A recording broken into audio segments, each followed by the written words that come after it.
नमस्कार, खास खबर देख रहे हैं आप और बुलेटिन की शुरुआत इस वक्त की सबसे बड़ी खबर के साथ करेंगे, जहां अयोध्या से इस वक्त की बड़ी खबर है। 18 हैंड ग्रेनेड मिलने से हड़कंप मच गया है।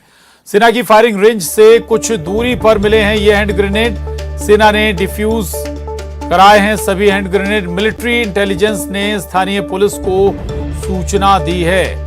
तो ये बड़ी खबर है उत्तर प्रदेश के अयोध्या से, जहां आपको बता दें कि 18 हैंड ग्रेनेड मिलने से हड़कंप मचा हुआ है। सेना की फायरिंग रेंज से कुछ ही दूरी पर ये हैंड ग्रेनेड मिले हैं और सेना ने डिफ्यूज कराए हैं सभी हैंड ग्रेनेड। मिलिट्री इंटेलिजेंस ने स्थानीय पुलिस को भी इसकी जानकारी दी है। अयोध्या से न्यूज 18 संवाददाता केबी शुक्ला हमारे साथ जुड़े हैं। केबी, बताएं आखिर ये हैंड ग्रेनेड से जुड़ी क्या जानकारी निकल पाई? आप ये भी बताया जा रहा है कि मिलिट्री की फायरिंग के तो नहीं है ना कि ये डोगरा जो सेंटर यहाँ फैजाबाद में है और एक फायरिंग रेंज इसकी है सेना की। तो जब सेना फायरिंग रेंज में फायरिंग करती है तो कुछ हैंड ग्रेनेड ऐसे होते हैं जो मिस हो जाते हैं और विदाउट पिन होते हैं, क्योंकि उनका पिन निकाल जाता है। तो ये कभी कभार जाके रिहायशी जाके गिरते हैं। तो ऐसे 18 हैंड ग्रेनेड जो है वो रिहायशी जाके पास जो है एक निर्मली कुंड एरिया है, वहां जाकर गिरा था। जब सेना को सूचना मिली तो वहां गए, देखा तो कि ये बाग में जैसे फल बिखरे हुए होते हैं उस तरह 18 हैंड ग्रेनेड बिखरे हुए थे। हालांकि सेना की तत्परता से सभी हैंड ग्रेनेड को डिफ्यूज कर दिया गया है और मिलिट्री इंटेलिजेंस की सूचना इसकी जो है अयोध्या पुलिस को भी दी। हालांकि मामले की जांच की जा रही है कि ये किस तरह से हैंड ग्रेनेड जो है तो फायरिंग रेंज से दूर जाकर गिरे हैं, क्योंकि कभी कभार घटना भी घट जाती है, क्योंकि ये हैंड ग्रेनेड जो है ये अनप्लग्ड होते हैं और डिफ्यूज नहीं होते हैं। तो अस्थायी लोग घटना क्या जो भी बच्चे को छूते हैं उठाते हैं तो कभी कभार ये फट भी जाते हैं। तो ऐसी घटनाएं कई बार घट भी चुकी हैं। तो ये कि जांच का विषय है कि ये किस तरह से जो फायरिंग रेंज से दूर जाके गिरते हैं, रिहायशी जाके गिरते हैं, तो कभी कभी ऐसी घटना घट जाती है। हालांकि ये जो हैंड ग्रेनेड है ये सेना का है। सेना ने स्वीकार किया है कि जो है जो जब फायरिंग होती है तो कुछ हैंड ग्रेनेड जो है जो दूर जाकर गिरते हैं, जो अनप्लग्ड होते हैं, जो पिन नहीं होता है, तो कभी फट हो जाते हैं, लेकिन सभी को डिफ्यूज कर दिया गया है। जी, के भी थोड़ा सा ये भी समझाएं, ये हैंड ग्रेनेड इतनी दूर आखिर गए कैसे? हाथ से पिन निकाल कर इन्हें थ्रो किया जाता है या फिर कोई मशीन के माध्यम से इन्हें थ्रो करने की व्यवस्था है अब मिलिट्री के पास, या यही वजह कि दूर भी चले जाते हैं ये ग्रेनेड? देखिए ये जांच का विषय है, क्योंकि जब फायरिंग रेंज है वहां पे हाथ से थ्रो होता है पिन निकाल के। एक ट्रेनिंग होती है, यहाँ जवानों को ट्रेनिंग दी जाती है। लेकिन ये जांच का विषय है कि जो फायरिंग रेंज है उससे लगभग 3 किलोमीटर दूर जाके गिरा है, वो भी रिहायशी इलाके के जो आसपास गिरा है। तो ये सेना इस बात की जांच करेगी कि आखिर ये फायरिंग रेंज से इतनी दूर जाकर क्यों गिरे, या वहां से कोई उठाकर जाकर वहां रखा, या कोई ऐसी हरकत की कि जाके रिहायशी इलाके में रखा। तो ये जांच का विषय है। सेना की जांच भी कर रही है कि हैंड ग्रेनेड जो है वो फायरिंग रेंज से दूर कैसे मिले। जी ठीक है, शुक्रिया केवी आपका इस पूरी जानकारी के लिए, धन्यवाद। आगे बढ़ेंगे और सुप्रीम कोर्ट ने आपको बता दें एकनाथ शिंदे की याचिका पर नोटिस जारी कर दिया है। डिप्टी स्पीकर समेत सभी पक्षों को नोटिस जारी किया गया है। 3 दिनों में जवाब दाखिल करने को कहा गया है। 11 जुलाई को मामले की अगली सुनवाई होगी। तो ये बड़ी खबर है सुप्रीम कोर्ट से, दिल्ली से ये बड़ी खबर है, जहां एकनाथ शिंदे की याचिका पर सुप्रीम कोर्ट ने नोटिस जारी किया है। डिप्टी स्पीकर समेत सभी पक्षों को सुप्रीम कोर्ट ने नोटिस जारी किया है और 3 दिनों के भीतर जवाब भी दाखिल करना होगा। 11 जुलाई को मामले की अगली सुनवाई होगी। तो ये बड़ी खबर, अहम खबर। दरअसल जो शिवसेना के बागी विधायक हैं उनमें से कुछ के खिलाफ की सदस्यता रद्द करने की कार्रवाई शुरू कर दी गई थी, जिसके बाद ये बागी विधायक सुप्रीम कोर्ट चले गए थे। हालांकि सुप्रीम कोर्ट ने पूछा भी था कि सुप्रीम कोर्ट आने से पहले आप हाई कोर्ट क्यों नहीं गए। तमाम दलीलें दी गई। बड़े दिग्गज वकीलों ने दोनों ओर से पैरवी की और सुनवाई के बाद जो जानकारी है, खबर है कि सुप्रीम कोर्ट ने एकनाथ शिंदे की याचिका पर नोटिस जारी कर दिया है। डिप्टी स्पीकर से जो भी पक्ष हैं इस मामले में उन सभी को नोटिस भेजा गया है। सुशील पांडे हमारे साथ जुड़ गए हैं, न्यूज 18 संवाददाता दिल्ली से। सुशील, इसे एकनाथ शिंदे और उनके साथी बागी विधायकों के लिए फौरी राहत के तौर पर देखा जाए? देखिए, न केवल फौरी राहत बल्कि एक बड़ी राहत देखी जाए, क्योंकि जी। जिस तरह डिप्टी स्पीकर उनको बाध्य कर रहे हैं कि उनको डिस्क्वालिफिकेशन को लेकर फैसला लेना है और उस पर जवाब दाखिल करने के लिए 5:30 बजे का समय दिया गया था, वो फिलहाल सुप्रीम कोर्ट ने एक्सटेंड किया है। सुप्रीम कोर्ट ने फिलहाल जी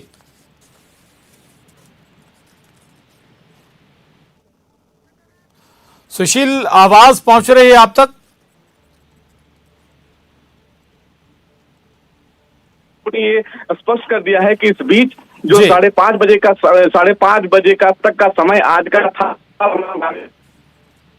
को लेकर जवाब दाखिल करने के लिए उसको फिलहाल 11 जुलाई तक के लिए एक्सटेंड कर दिया है। यानी कि 11 जुलाई 5:30 बजे तक का एक बड़ी राहत जरूर है सिंधे गुट को।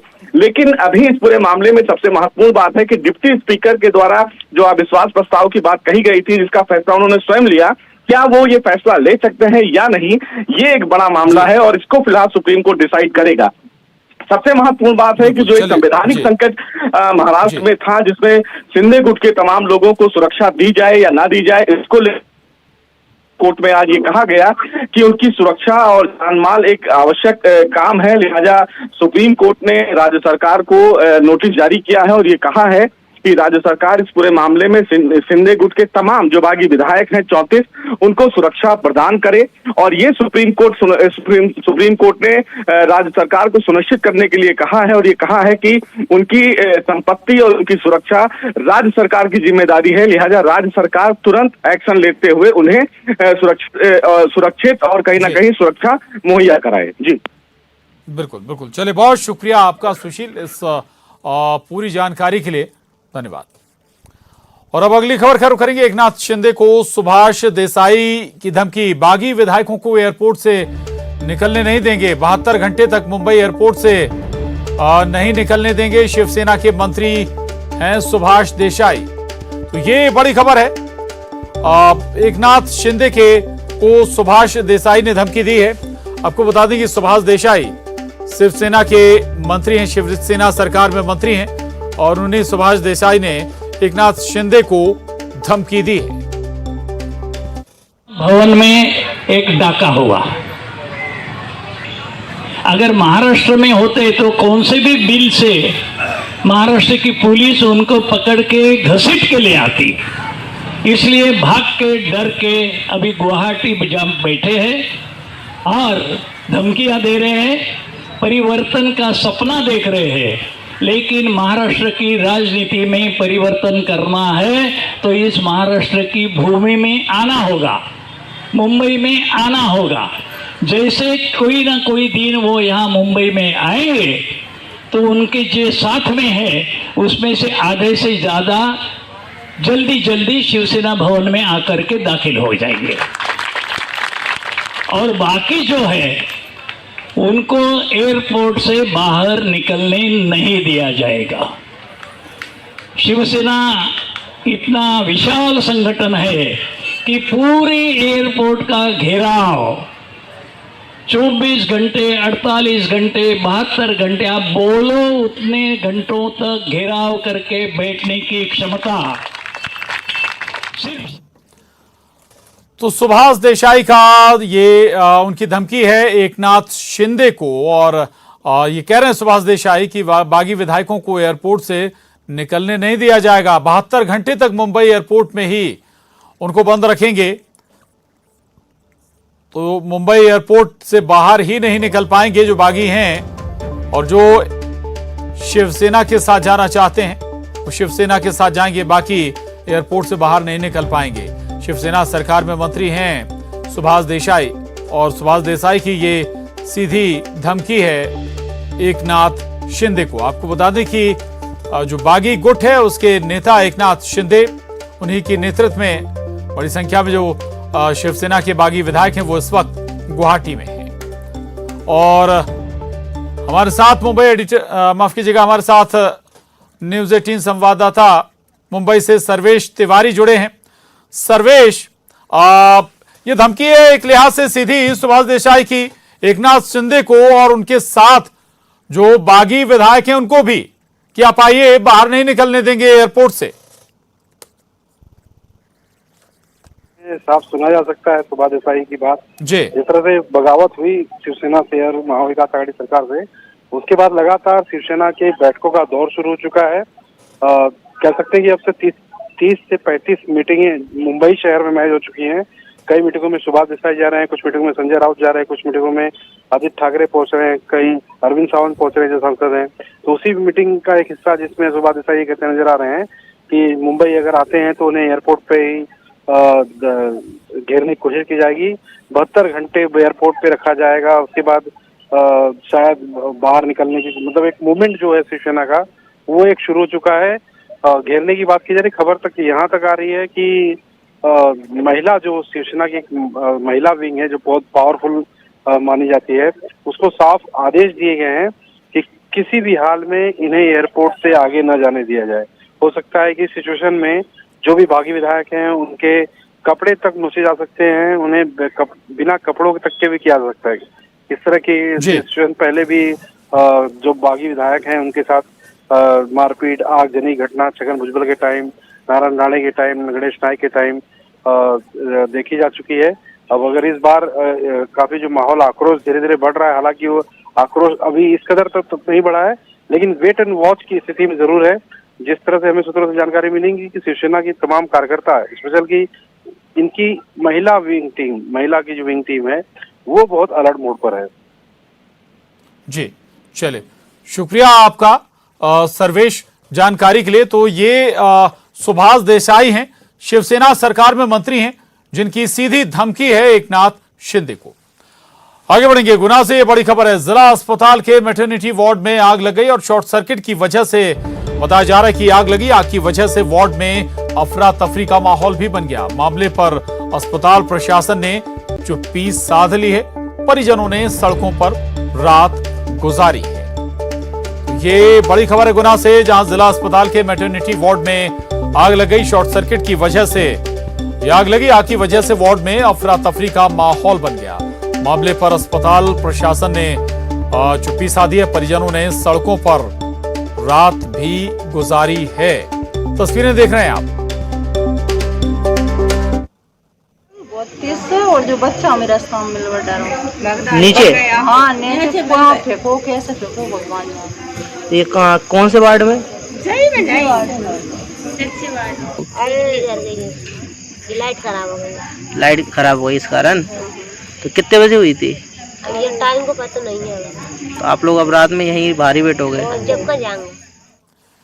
और खबर दुर्ग से है। कांग्रेस का प्रदेश व्यापी सत्याग्रह। पाटन में कांग्रेस ने सत्याग्रह किया। अग्निपथ योजना के विरोध में कांग्रेस का ये सत्याग्रह जारी है। प्रदेश स्तर पर ये कांग्रेस ने प्रदर्शन किया है अग्निपथ योजना के खिलाफ।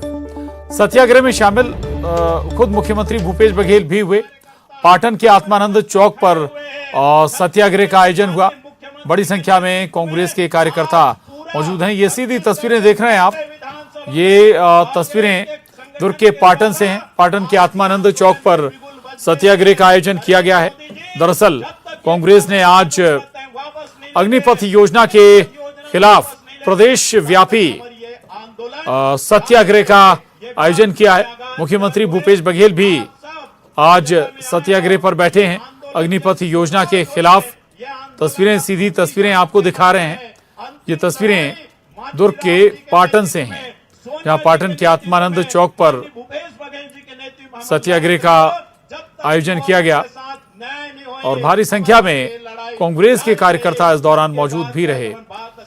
और पाटन की तस्वीरें देखिए आप, दुर्ग के, जहां मुख्यमंत्री भूपेश बघेल खुद पहुंचे हैं। सीधी तस्वीरें हैं ये।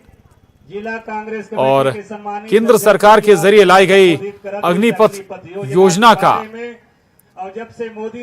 विरोध इस सत्याग्रह के माध्यम से किया जा रहा है। मुख्य वक्ता के रूप में और माननीय मुख्यमंत्री जी यहाँ उपस्थित हैं। कांग्रेस की ओर से लगातार कहा जा रहा है कि इस योजना को केंद्र सरकार को हर हाल में वापस लेना होगा। आंदोलन लेके और आज 90 की 90 विधानसभा सीटों पर कांग्रेस विरोध दर्ज करा रही है और हर विधानसभा में कांग्रेस के जो बड़े लीडर हैं, दिग्गज हैं, वो इस सत्याग्रह का नेतृत्व कर रहे हैं, प्रदर्शन का नेतृत्व कर रहे हैं। पाटन विधानसभा में खुद मुख्यमंत्री भूपेश बघेल पहुंचे हैं सत्याग्रह के लिए। तो तस्वीरें आपके टीवी स्क्रीन पर हैं। दुर्ग के पाटन से ये तस्वीरें हैं जहां अग्निपथ योजना के विरोध में कांग्रेस आज सत्याग्रह कर रही है। सत्याग्रह में सीएम भूपेश बघेल खुद मौजूद हैं। सीधी तस्वीरें हैं आपके टीवी स्क्रीन पर। मोदी जी ला गद्दी छोड़ना है और हमारे कांग्रेस पार्टी के तरफ ला भारत ला जोड़ना है। ये लाइन कही के मैं बहुत सम्मान के साथ आदरणीय मुख्यमंत्री भूपेश बघेल जी ला तो अग्निपथ योजना के विरोध में कांग्रेस का ये सत्याग्रह है और आज छत्तीसगढ़ में प्रदेश व्यापी कांग्रेस का प्रदर्शन। दरअसल अग्निपथ योजना केंद्र सरकार ने लॉन्च की है जवानों के लिए, सेना में भर्ती के लिए। ये अग्निपथ योजना है जिसके माध्यम से 4 साल के लिए सेना में शामिल हो पाएंगे जवान। सुनिए भूपेश बघेल को।